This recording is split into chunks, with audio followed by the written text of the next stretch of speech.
Hello everyone, welcome to Knowledge Point. We are studying class 12 chemistry chapter number 3 that is electrochemistry. पिछले video lecture में हम लोगों ने देखा था बेसिक कॉन्सेप्ट्स ऑफ इलेक्ट्रोकेमिस्ट्री, जिसमें देखा था रिडक्शन क्या होता है, ऑक्सीडेशन क्या होता है, आयंस क्या होते हैं, इलेक्ट्रोलाइट्स क्या होते हैं, इलेक्ट्रोड क्या होता है और basic difference between the galvanic cell and electrolytic cell. ये सारी चीज़ें हम लोग पिछले वीडियो लेक्चर में डिस्कस कर चुके हैं। आज के वीडियो लेक्चर में हम लोग डिटेल्स में डिस्कस करेंगे कि गैल्वेनिक सेल क्या होती है, उसका कंसेप्ट कहाँ से ओरिजिनेट हुआ और किस तरह से गैल्वेनिक सेल फंक्शन करता है, किस तरह से उसमें ईएमएफ जनरेट होता है। ये सारी की सारी चीज़ें आज के वीडियो लेक्चर में हम लोग देखने वाले हैं। तो चलिए स्टार्ट करते हैं आज का वीडियो लेक्चर। सबसे पहले बात करते हैं कि ये कंसेप्ट कहाँ से ओरिजिनेट हुआ होगा, कि किस तरह से हम लोग केमिकल एनर्जी का यूज़ करके इलेक्ट्रिकल एनर्जी को प्रोड्यूस कर सकते हैं। तो सबसे पहले क्या हुआ था कि कोई एक साइंटिस्ट थे, उन्होंने क्या किया, एक बीकर में कॉपर सल्फेट का एक्वस सोल्यूशन प्रिपेयर किया। मीन्स कॉपर सल्फेट का पाउडर लिया और उसको वाटर में मिक्स करके एक बीकर में रखा, और इस सोल्यूशन में क्या किया, उन्होंने जिंक की रॉड को डिप कर दिया। अब इस जिंक की रॉड को डिप करने के बाद उन्होंने ऑब्जर्व किया कि ये जो जिंक की रॉड का वेट है ये कम हो चुका है। दूसरा ऑब्जर्वेशन उनका था कि सॉल्यूशन का जो ब्लू कलर है वो फेड हो चुका है। तीसरा उन्होंने देखा कि जिंक की रॉड के आसपास कुछ रेडिश ब्राउन कलर का प्रेसिपिटेटिव मटेरियल इकट्ठा हो गया है, मीन्स कुछ प्रेसिपिटेशन हो रहा है। चौथा उन्होंने ऑब्जर्व किया कि इस पूरे के पूरे सॉल्यूशन का टेम्परेचर इंक्रीज हो रहा है।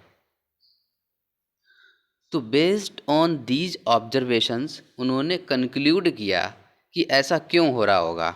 उन्होंने कंक्लूज़न निकाले। क्या कंक्लूजन निकाले? उन्होंने कहा कि जो ये जिंक की रॉड का वेट कम हो रहा है, इसका मतलब ये है कि जो मेटेलिक आयंस हैं वो सोल्यूशन में जा रहे हैं। तो जिंक की रॉड है तो सोल्यूशन में कौन से आयन जा रहे होंगे? Zn2 पॉजिटिव आयन सोल्यूशन में जा रहे हैं, और इसके जस्ट अपोजिट चार्ज आपका रॉड पे आ रहा होगा। तो रॉड पे Zn2 पॉजिटिव आयन, एक आयन जब जाएगा सोल्यूशन में तो कितना नेगेटिव चार्ज आ जाएगा? 2 इलेक्ट्रॉन्स के बराबर नेगेटिव चार्ज आ जाएगा आपका रॉड के ऊपर। तो उन्होंने ऑब्जर्व किया कि जो ये रीज़न है जिंक की रॉड के वेट के डिक्रीज होने का, वो हो सकता है कि जो जिंक के आयंस हैं वो जा रहे हों किस में? सोल्यूशन में। इस वजह से डिक्रीज हो रहा है क्योंकि इसका ऑक्सीडेशन हो रहा होगा जिंक की रॉड का। तो उन्होंने फाइंड आउट किया, हाँ ये ट्रू है कि मेटेलिक जिंक जो है वो ऑक्सीडाइज्ड हो रहा है और जिंक आयन सोल्यूशन में जा रहे हैं, और जो जिंक की रॉड है वो नेगेटिवली चार्ज हो रही है। दूसरा उन्होंने जो फाइंड आउट किया था कि जो कॉपर सल्फेट का ब्लू कलर फेड हो रहा था, वो एक्चुअल में हो ये रहा था कि अब आपकी जिंक की रॉड नेगेटिवली चार्ज हो गई, तो सोल्यूशन में जो Cu2 पॉजिटिव आयन थे, कॉपर आयन थे, इनकी वजह से सोल्यूशन का कलर ब्लू था। ये सारे के सारे आयन रॉड की तरफ अट्रैक्ट हो गए। नेगेटिव चार्ज और पॉजिटिव चार्ज आपस में अट्रैक्ट होते हैं, तो इस वजह से यहाँ पे क्या हुआ, एक प्रेसिपिटेशन इकट्ठा हो गया रेडिश ब्राउन कलर का, जो किसका था? कॉपर आयंस का था। और जो क्यों हुआ था? क्योंकि रॉड आपकी नेगेटिवली चार्ज हो चुकी थी। जो लास्ट उनका ऑब्जर्वेशन था कि जो सिस्टम में इसका पूरा टेम्परेचर इंक्रीज हो रहा है, इस पे उन्होंने विचार किया। उन्होंने सोचा कि ये जो एनर्जी रिलीज हो रही है हीट के फॉर्म में, इसको हम लोग क्या इलेक्ट्रिकल एनर्जी में कन्वर्ट कर सकते हैं। ऐसा विचार उनके दिमाग में इसलिए आया कि उन्होंने देखा कि जिंक की रॉड पे इलेक्ट्रॉन्स इकट्ठे हो चुके हैं, और फ्लो ऑफ करंट क्या होता है?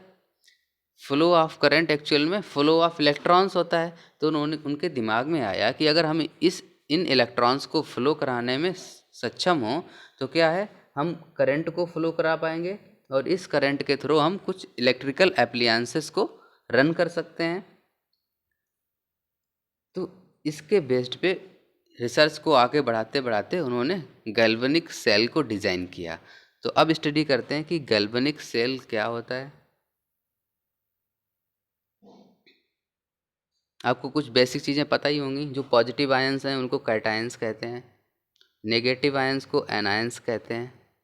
ऑक्सीडेशन गैल्वेनिक सेल के केस में एनोड पे होगा, या आप यूँ कह सकते हैं जहाँ भी जिस भी मेटेलिक रॉड पे ऑक्सीडेशन होगा उसको हम एनोड कहते हैं। जहाँ रिडक्शन होता है उसको कैथोड कहेंगे। तो गैल्वेनिक सेल ने क्या किया था? गैल्वेनिक सेल करता है आपका केमिकल एनर्जी को इलेक्ट्रिकल एनर्जी में कन्वर्ट करता है, और ये एक स्पॉन्टेनियस रेडॉक्स रिएक्शन होती है। स्पॉन्टेनियस रेडॉक्स रिएक्शन क्यों होती है? क्योंकि ये ऑटोमेटिकली होती है। इसको कराने के लिए आपको अलग से कोई एफर्ट या एनर्जी लगाने की ज़रूरत नहीं होती है। इस वजह से ये रिएक्शन स्पॉन्टेनियस रेडॉक्स रिएक्शन होती है। Gibbs energy for this spontaneous reaction negative होती है। गिब्स एनर्जी नेगेटिव होने का क्या मतलब है? गिब्स एनर्जी एक्चुअल में होती है delta G equals to delta H plus T delta S. Delta S क्या होती है? आपकी एंथैल्पी होती है, और डेल्टा एस आपकी होती है एंट्रोपी। एंथैल्पी का मतलब है किसी भी सिस्टम की टोटल एनर्जी। मीन्स कोई एक सिस्टम है जिसकी टोटल एनर्जी कितनी हो सकती है? डेल्टा एच, वो यहाँ पे लिख ली। अब उस सिस्टम के अंदर कुछ एनर्जी ऐसी होगी जिसका हम यूज नहीं कर सकते, या जिसको कहते हैं रैंडम एनर्जी है। एंट्रोपी क्या होती है? एंट्रोपी एक्चुअल में रैंडमनेस ऑफ सिस्टम होती है। तो जो रैंडम एनर्जी थी वो क्या थी? एंट्रोपी थी। यहाँ पे प्लस नहीं माइनस का साइन है, delta H minus T delta S. तो जो ये रैंडम एनर्जी है जिसको आप यूज नहीं कर सकते हैं, उसको अगर आप टोटल एनर्जी से लेस कर देंगे तो आपके पास क्या आ जाएगा? डेल्टा जी आ जाएगा। डेल्टा जी क्या है? आपकी यूजफुल एनर्जी है, जिसको कहते हैं गिब्स एनर्जी। तो ये जो एनर्जी होगी जिसका आप यूज कर पाएंगे। और यहाँ पे गिब्स एनर्जी नेगेटिव क्यों है? नेगेटिव साइन इसलिए है कि आपको बाहर से एनर्जी देनी नहीं पड़ रही है और आपको एनर्जी मिल रही है। इस वजह से जो नेट चेंज इन एनर्जी है वो क्या है? निगेटिव है। केमिकल रिएक्शन के केस में आपको एनर्जी मिल रही है, बाहर से लगानी नहीं पड़ रही है, that's why it is negative. But electrolytic cell के केस में क्या होगा? आपको इलेक्ट्रिकल एनर्जी सिस्टम को देनी पड़ेगी। तो इस वजह से गिब्स की जो एनर्जी होगी डेल्टा जी क्या होगा? वहाँ पे आपका पॉजिटिव होगा। अब देखते हैं किस तरह से गैल्वेनिक सेल का कंस्ट्रक्शन किया गया। अब साइंटिस्ट ने दिमाग लगाया कि जिंक रॉड को जिंक सल्फेट के सलूशन में डाल दिया जाए, ZnSO4 के सलूशन में डाल दिया जाए, और कॉपर की रॉड को कॉपर सल्फेट के सलूशन में डाल दिया जाए। तो क्या होगा? तो होगा ये, अब ये सलूशन आपका किसका है? ये है आपका जिंक सल्फेट का। तो इसमें कौन कौन से आयन होंगे? इस सलूशन में आपके Zn2 positive ion and SO4 2 negative ions present होंगे। ठीक है। क्या आपने देखा यहाँ पे कि यहाँ पे Zn2 पॉजिटिव आयंस प्रेजेंट हैं सॉल्यूशन में, और इसके साथ ही इतने ही नंबर में SO4 2 नेगेटिव आयंस प्रेजेंट हैं। अब ये जिंक की जो रॉड है वो क्या करेगी? जिंक आयन को रिलीज करेगी, किसमें? सॉल्यूशंस में रिलीज करेगी। सॉल्यूशन में क्या हो जाएगा? Zn2 पॉजिटिव आयन रिलीज होके सॉल्यूशन में आ जाएंगे। तो यहाँ पे क्या हो जाएगा? 2 इलेक्ट्रॉन के बराबर नेगेटिव चार्ज आ जाएगा रॉड पे।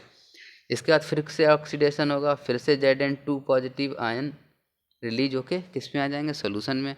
फर्दर फिर से 2 इलेक्ट्रॉन्स रॉड पे आ जाएंगे। अब क्या हुआ? आप देख रहे हैं कि ये जो रॉड है, जिंक की रॉड है, इस पे नेगेटिव चार्ज आ चुका है, नेट नेगेटिव चार्ज है। जबकि सोल्यूशन में आपको क्या दिख रहा है? आपका पॉजिटिव चार्ज इंक्रीज हो चुका है। मीन्स Zn2 पॉजिटिव आयंस की जो कंसंट्रेशन है वो बढ़ रही है, जबकि SO4 2 नेगेटिव आयंस की कंसंट्रेशन वही है जो पहले थी। तो इस वजह से सोल्यूशन आपका नेट क्या हो जाएगा? नेट पॉजिटिवली चार्ज हो जाएगा, जबकि आपकी रॉड क्या होगी? नेट निगेटिवली चार्ज हो जाएगी। इस वजह से यहाँ पे क्या होगा? यहाँ पे होगा सेपरेशन ऑफ चार्ज, और इस सेपरेशन ऑफ चार्ज की वजह से क्या होगा? यहाँ पे एक इलेक्ट्रोड पोटेंशियल जनरेट हो जाएगा।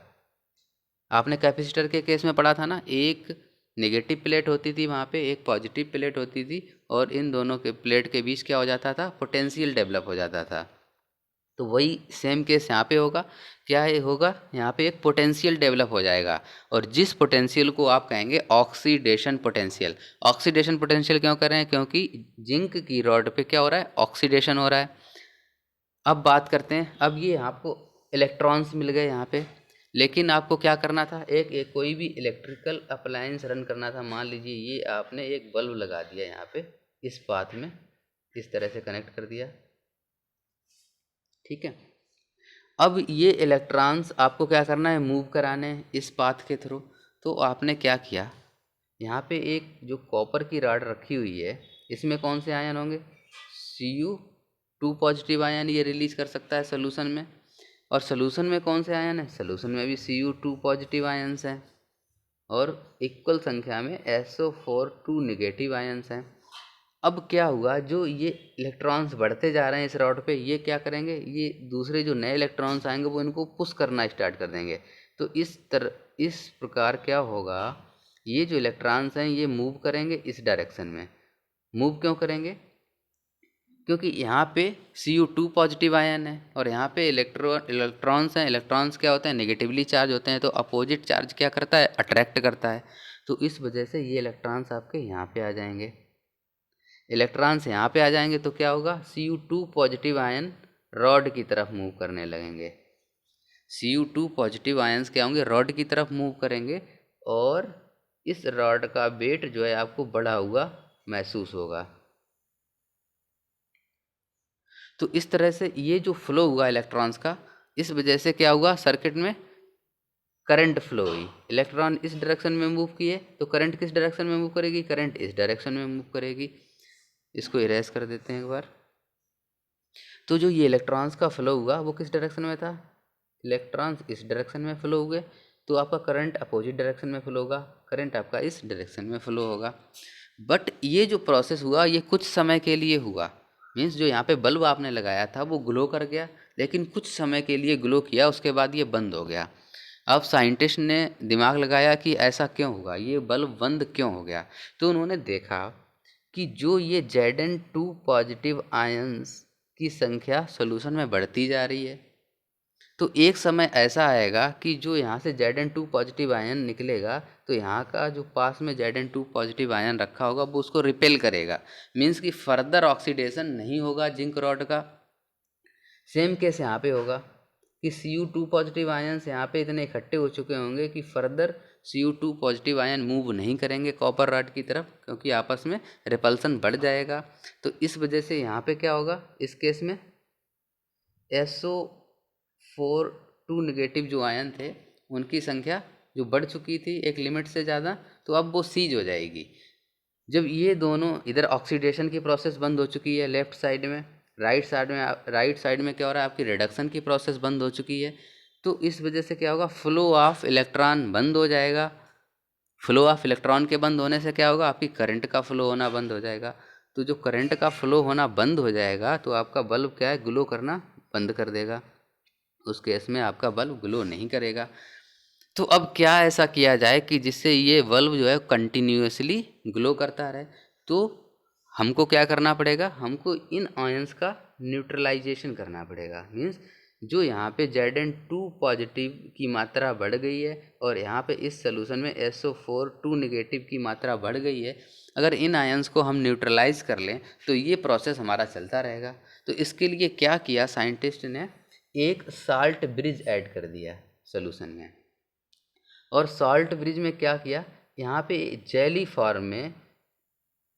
फॉर्म में क्या किया, एक न्यूट्रल इलेक्ट्रोलाइट रख दिया।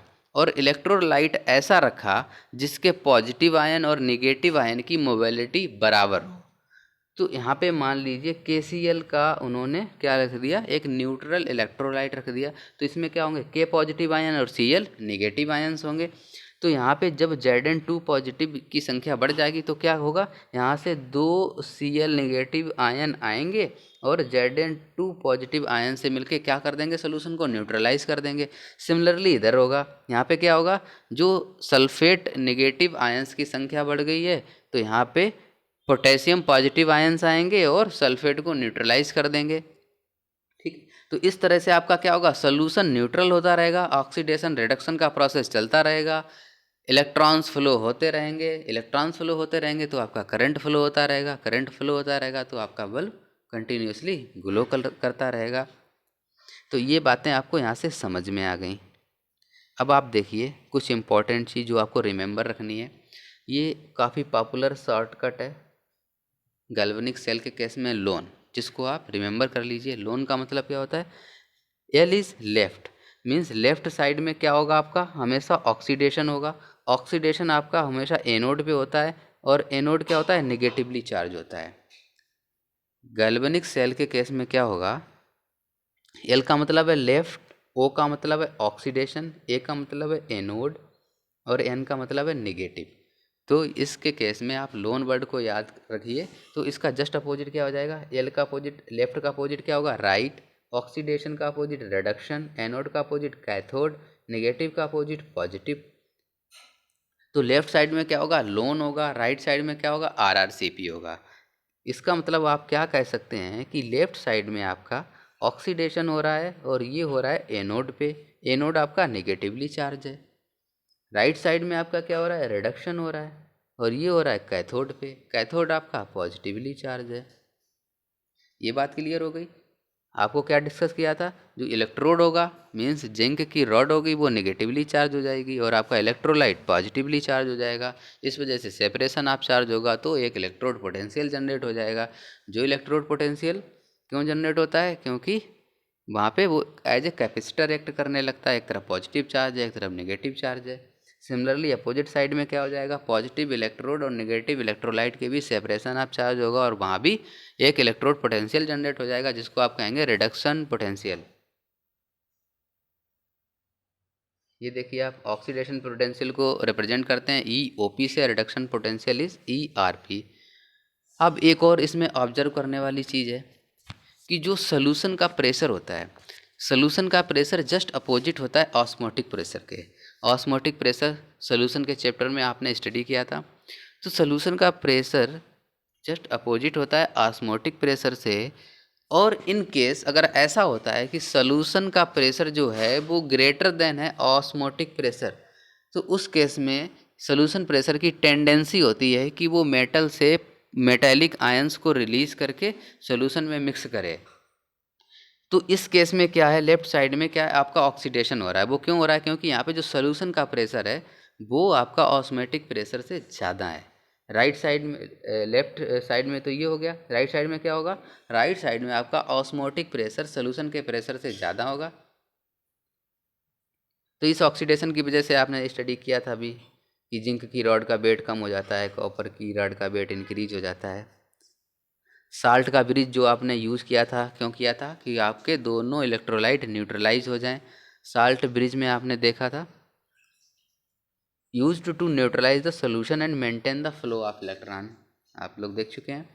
इन्वर्टेड यू ट्यूब है, इन्वर्टेड यू ट्यूब इसलिए है कि आप आसानी से उसको आयंस को मूव कर सकें, आयंस आपके इजीली मोबिलाइज हो सकें।